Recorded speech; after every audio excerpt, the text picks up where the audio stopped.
Et Gabriel Attal, au milieu de cette semaine chargée, annonce qu'il souhaite interdire le voile dans l'espace public pour les mineurs de moins de 15 ans. Il l'a expliqué, écoutez. Quand vous avez une fillette de 5-6 ans qui est voilée, personne ne peut imaginer que c'est son choix libre et éclairé que de se voiler.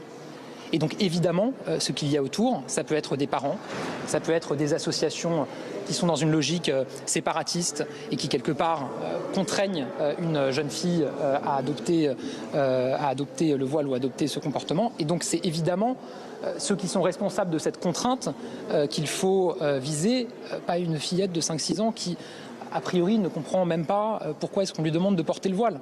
Donc c'est évidemment en direction de ceux qui contraignent au port du voile des fillettes, comme c'est décrit dans ce rapport, que les mesures que nous serons amenés à proposer s'adressent. Voilà Gabriel Attal qui veut revenir sur le devant de la scène, André Vallini qui propose une mesure d'interdiction du voile pour les mineurs de moins de 15 ans. C'est dans la ligne de ce qu'il avait proposé sur l'abaya à l'école. Il y a une forme de cohérence dans ce qu'il propose. Oui, il y a surtout le souci d'exister et de revenir au premier plan de l'actualité.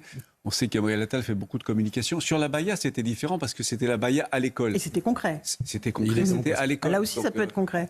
Mais la police du vêtement dans la rue, je ne sais pas comment on peut appliquer ça. Enfin, aller, sur les mineurs, il y a quand même une question. Aujourd'hui, on voit, quand on se balade dans un certain nombre de communes de France, la police du vêtement n'est pas en France, c'est ailleurs. des voiles, voire des abayas, des voiles intégraux pour de très jeunes enfants. Alors, je ne sais pas où est-ce qu'il faut mettre le curseur, mais ça pourrait être assimilé à une forme de maltraitance. Ça me choque aussi, évidemment. Et je me demande toujours si c'est la petite fille qui a voulu s'accoutrer de la sorte. Laissez-le terminer.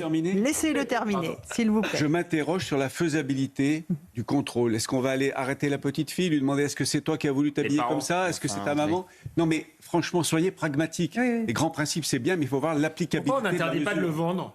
Il y a des boutiques, moi ça me choque. Pourquoi on n'interdit pas au moins de le vendre ? Il y a des boutiques qui... Ah bah oui. Mais André... ce sera compliqué à faire, je suis d'accord. Roubaix, vous voyez effectivement qu'il y avait dans certains commerces, on vendait des vêtements religieux pour les enfants. Peut-être, Monsieur Vallini, juste pour répondre à cette question qui me paraît extrêmement intéressante, est-ce que l'enfant choisit ou non ? À mon sens, il ne choisit pas. Une petite fille à 10 ans, à 12 ans ne choisit pas de se couvrir.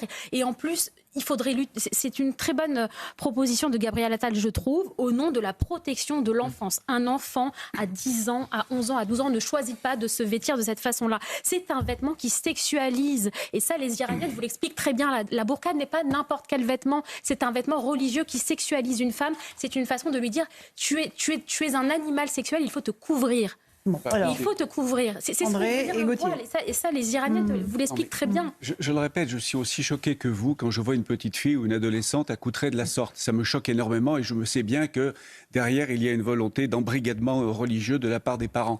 Mais je me demande comment elle va pouvoir appliquer cette loi. On va dire à la petite fille d'enlever ça, la maman va dire non, tu gardes... C'est très compliqué. Il y aura une amende. Alors, Gauthier Lebret.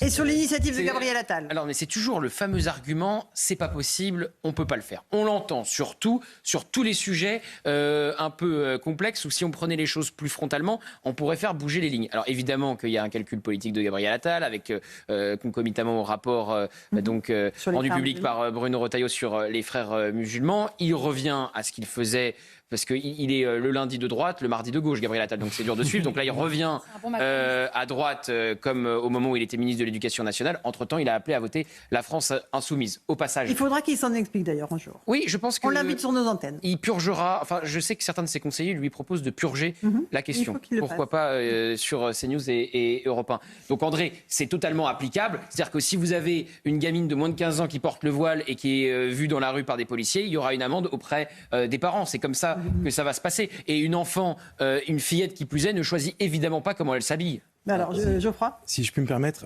on a pensé dans les années de Nicolas Sarkozy qu'on avait réglé le problème de la burqa, et en réalité, il n'est pas complètement réglé. Je préfère que la loi existe plutôt qu'elle n'existe pas. Que ce soit clair. Mais par contre, moi qui viens du sud de la France, quand je me promène dans certaines banlieues, je vois plus de burqa ou de voiles intégraux que quand je vais au Maroc, par exemple, et pourtant j'y ai passé du temps.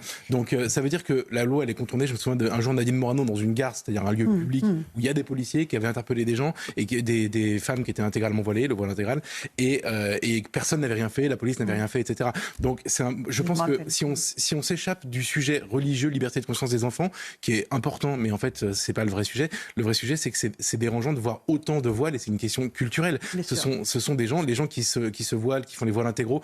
Rappelons au passage aussi que quand on a rendu le masque obligatoire, ça a été une manière pour beaucoup d'entre elles d'apporter la burqa sans que ce soit interdit. Bref, ça continue absolument, bien sûr. Parce que l'autre jour, figurez-vous que dans la rue, notre personnel, il y avait une dame qui était totalement voilée avec un masque noir, et il y avait deux policiers. On l'a laissé filer, mais j'ai dit aux policiers, on ne peut rien faire. Ils m'ont dit, mais elle va dire que c'est un masque pour la pollution. Contre la toux.